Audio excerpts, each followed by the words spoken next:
ऐसे और वीडियोस के लिए मेरे चैनल को सब्सक्राइब करें। 3, 2, 1 start.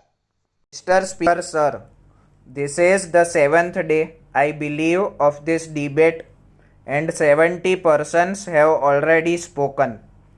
I am the 71st in the long procession. I have been hesitating whether I should take up the time of this house in this marathon race.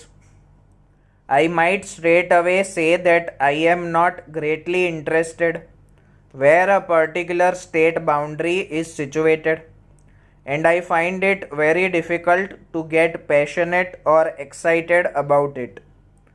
I have my preferences naturally, but it does not make much difference to me where the internal boundary of a state is drawn.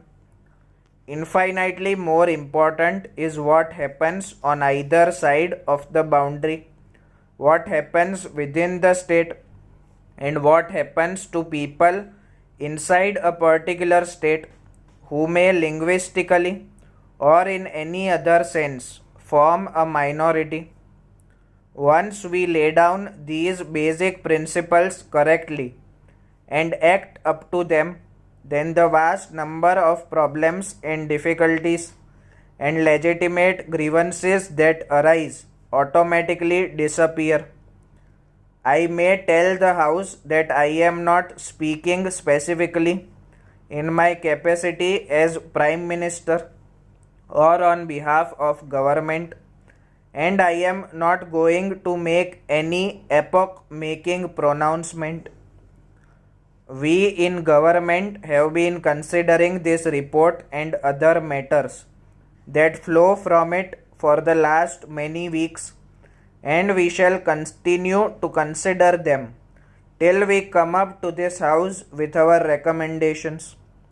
Therefore, it will not be proper for me or for any other member of government to speak in any tone of finality about this matter, but I may give expression to my own inclinations in regard to the recommendations of the report and the other suggestions that have been made. One thing I should like to say is that I have regretted very greatly certain criticisms that have been made in the press against the Commission. One can criticize the Commission's recommendations, of course, but to bring a charge of unfairness is itself unfair. It is the kind of approach which will make such work much more difficult hereafter. We choose eminent men, they take a great deal of trouble, and tell us what they think about the problem. We may or may not agree with them, but to attack their fairness is, if I may say so, not only a wrong approach but an indication that one's case is right now very weak.